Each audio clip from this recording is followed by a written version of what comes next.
Hello बच्चों, कैसे हो तो आप सभी लोग। तो गाइज मेरे मन में आया कि आज चलो एक सब्जेक्टिव टॉपिक के वीडियो बना देता हूँ। तो आज हम पढ़ेंगे साउंड्स। ठीक है, साउंड्स पढ़ने वाले हैं आज हम लोग। तो एकदम ध्यान ध्यान देना आज की लेक्चर में। ये बहुत इंपॉर्टेंट टॉपिक है, आपको आ भी सकता है ये टॉपिक एग्ज़ाम्स में। अगर आ रहा है तो वेरी गुड, नहीं आ रहा है तो कोई नहीं, एक्स्ट्रा नॉलेज भी होना बहुत ज़रूरी है आज अपने को। तो पहले तो हम पीपीटी ऑन साउंड से इसका कोई मतलब नहीं है, इसको हम हटा देते हैं। नेक्स्ट पे चले तो definition of sound is very important. इसे आप नोट डाउन कर लो। Sound is a form of energy. Sound है वो एक फॉर्म है एनर्जी का। ठीक है, it's produced only when a body vibrate. ये साउंड जो है वो तब प्रोड्यूस होता है जब बॉडी जो है वो वाइब्रेट होती है। ठीक है, ओके चलो सब लोग ये नोट डाउन कर लो। अभी हो रहा है 2-1, आप देख सकते हो मेरी स्क्रीन पे 2-1 हो रहा है। तो अभी ये सब आप लिखो। मैं आपको दे रहा हूँ 1 मिनट। टू को मैं 12 को मैं एंड कर दूंगा, मतलब 12 है एक्चुअली, हो जाता है, स्लिप ऑफ टंग है मैं। ठीक है, जल्दी लिखो।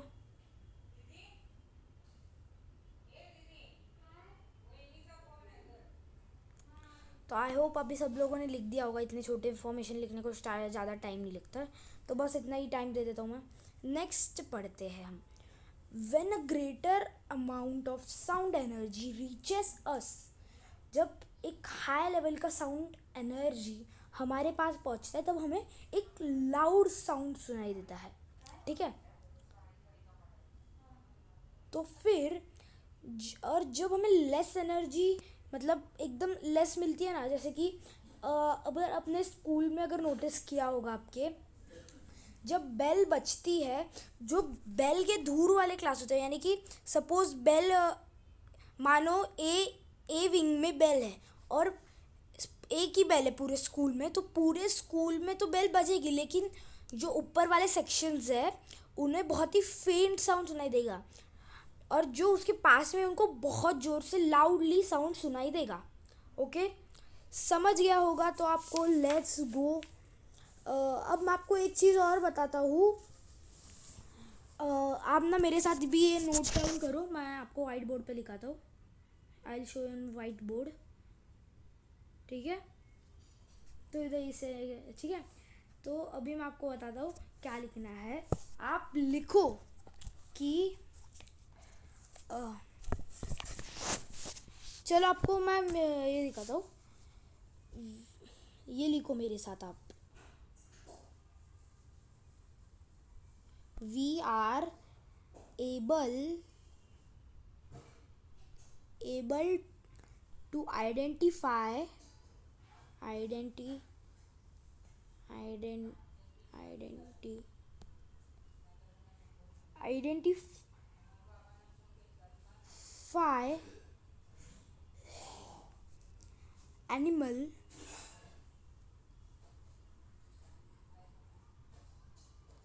animal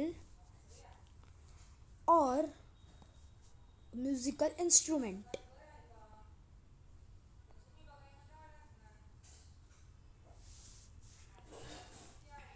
म्यूजिकल इंस्ट्रूमेंट, ठीक है। इंस्ट्रूमेंट लिखने के लिए मेरी इधर जगह नहीं है, तो लेकिन आप लिखो म्यूजिकल इंस्ट्रूमेंट, पूरा लिखना बच्चों, म्यूजिकल इंस्ट्रूमेंट। ओके, समझा आपको। Let's go. इतना हो गया लिख के। अब आप सोच रहे हो कि एनिमल्स का तो ठीक है, वो लोग तो लिविंग बींग्स हैं, they are living being, but how the musical instrument could produce a sound, because they are non living beings. अब मैं बताता हूँ आपको कैसे। ठीक है, पहले तो हम समझते हैं फ्लूट का। बांसुरी, बांसुरी पता है ना आपको, ये सबने लिख लिया। आई होप सबने ये लिख लिया है। अगर नहीं लिखा तो भी ये जल्दी लिखो। ठीक है, मैं आपको दे रहा हूँ टाइम और एक। चलो लेट्स गो, सबने लिखा है, चलो गुड गुड। अब हम देखते हैं कि फ्लूट कैसा होता है। व्हेन, सॉरी बच्चों, 1 मिनट, गलती से मेरा निकल गया। व्हेन एयर इज, 1 मिनट है बच्चों, कुछ तो गलती हो जाएगी। 1 मिनट है बच्चों, 1 मिनट। हाँ ठीक है. Air is blown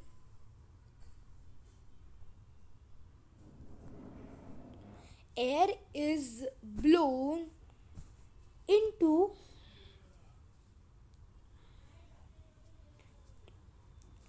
a flute.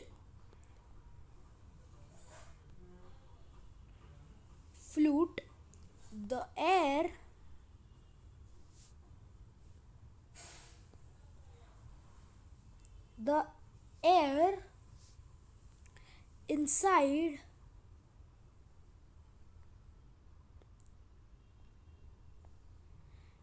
inside the flute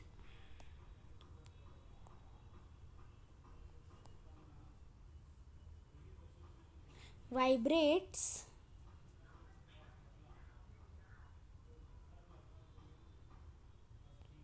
and produce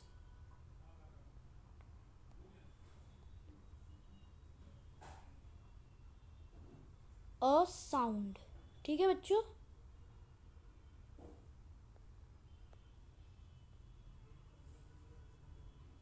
एक मिनट है बच्चों, कुछ तो इधर प्रॉब्लम आ रहा है मेरे पेन में.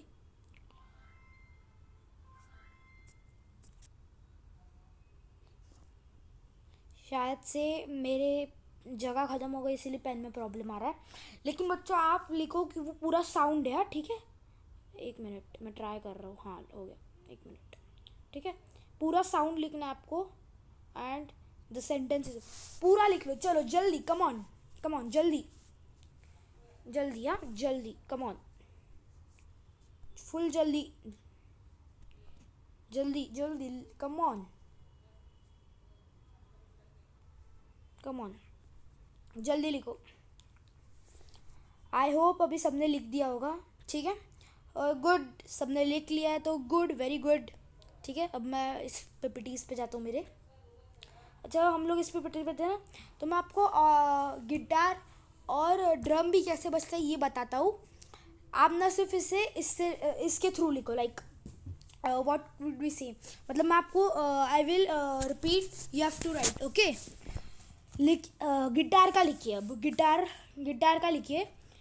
When the string of a guitar are plugged, जब स्ट्रिंग ऑफ द गिटार हम लोग बजाते गिटार, वो जो प्लग्ड होते हैं गिटार्स, द स्ट्रिंग वाइब्रेट. आपने कभी नोटिस किया है तो वाइब्रेट होता है. जिसके पास गिटार है और जो बजाता है रेगुलरली, उसने नोटिस किया होगा कि गिटार वाइब्रेट होता है. एंड प्रोड्यूसेस अ साउंड, अच्छा एक मेलोडियस साउंड प्रोड्यूस करता है. ठीक है, ओके चलो, सब लोग ने लिख लिया. मैं वापस से ये स्टेटमेंट रिपीट करता हूँ, लिखो. When the strings of a guitar are plugged the strings vibrate and produce a sound. ठीक है, चलो लेट्स गो. सबका हो गया. नेक्स्ट पीपीटी पे, नेक्स्ट स्लाइड पे जाते हैं. अब देखो, हम लोग अगर आपको याद है, आप माइक पे बोलते हो कभी असेंबली या फिर किसी टाइम आपने माइक पे बोला है ना, तो दे नोज दैट कि माइक पे बोलते हुए क्या होता है. जोर से आवाज़ आता है, सबको आवाज़ आता है. कैसे जाता है ये हम अभी पढ़ते हैं. चलो, when we speak in mic, the air passing through our voice box vibrates the vocal cord through to produce sound for speech. अब मैं बताता हूँ ये क्या है. ठीक है, when we speak in mic, जब हम माइक में बोलते हैं, the air passing through our voice box, जो एयर है हमारे वॉइस बॉक्स के थ्रू पास हो रही है वोकल कॉर्ड्स में, मतलब हमारे वोकल कॉर्ड्स से जो वाइब्रेट हो रही है वॉइस, उसे हम साउंड कहते हैं. और साउंड फिर एक प्रोड्यूस होता है और फिर हमारा स्पीच जो भी हम कह रहे हैं वो सबको सुनाई देता है. ओके चलो, ओके लेट्स गो. सबको समझ में आया होगा, आई होप सबको समझ में आया ये. ठीक है, अब हम जाते हैं एक नए टॉपिक, सिग्नलिंग और वार्निंग पे. ठीक है, सिग्नलिंग और वार्निंग में क्या होता है, आपने अगर पुलिस वैन्स एंड एम्बुलेंस देखी होगी तो एक सिग्नल बजता है. अगर अगर एम्बुलेंस ट्रैफिक में फंसी होती तो वो सायरन बजाती है ताकि लोग अलर्ट हो जाए और उसे जगह मिले जाने से. और पुलिस भी बजाती है अगर किसी क्रिमिनल को वगैरह पकड़ना है. तो मैंने दिया भी एग्जांपल, पुलिस वैन सायरन. ये सब लोग लिख दो, सब लोग लिखो, ये इम्पोर्टेंट है। ओके लिखो, मैं आपको टाइम दे रहा हूँ। अभी 12:10 हो रहा है ना, तो मैं आपको 1 मिनट का टाइम दे रहा हूँ, जल्दी लिखो चलो।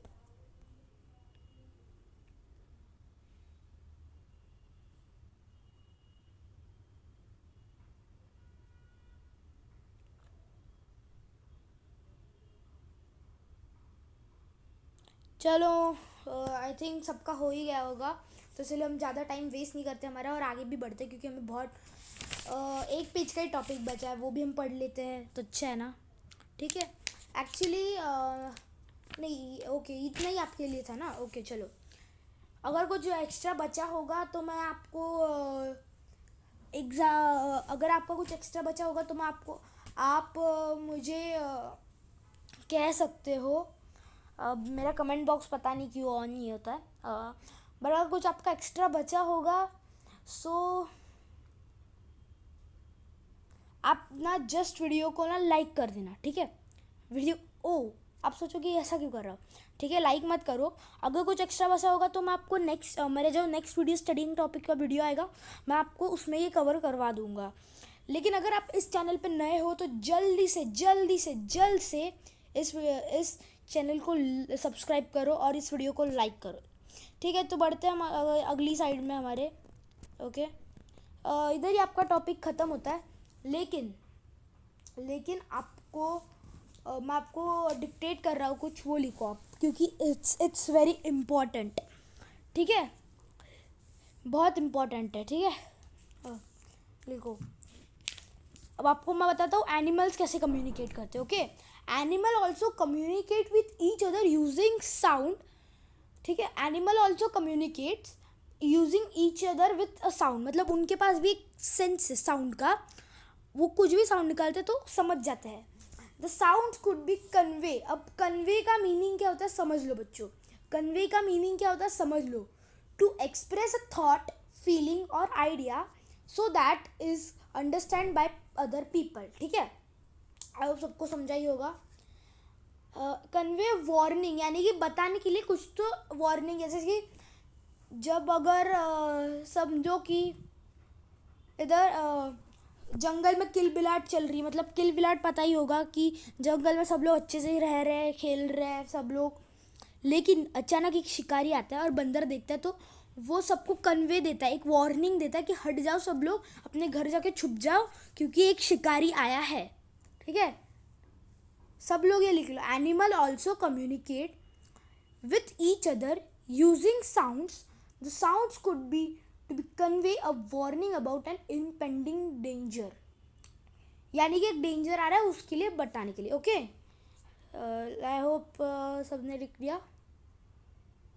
मैं और एक बार बोलता हूँ, animal also communicate with each other using sounds, the sounds could B convey a warning about an impending danger. Okay चलो, तो आज के लिए इतना ही काफ़ी है बच्चों। Thank you and presentation by me है, तो फिर जल्द ही मैं आपसे मिलूँगा। Okay bye bye, see you soon. Okay, अरे यार बच्चों ऐड आ गई, ठीक है। अगर आप जल्दी नए हो तो जल्दी इस चैनल को सब्सक्राइब करो। Bye bye.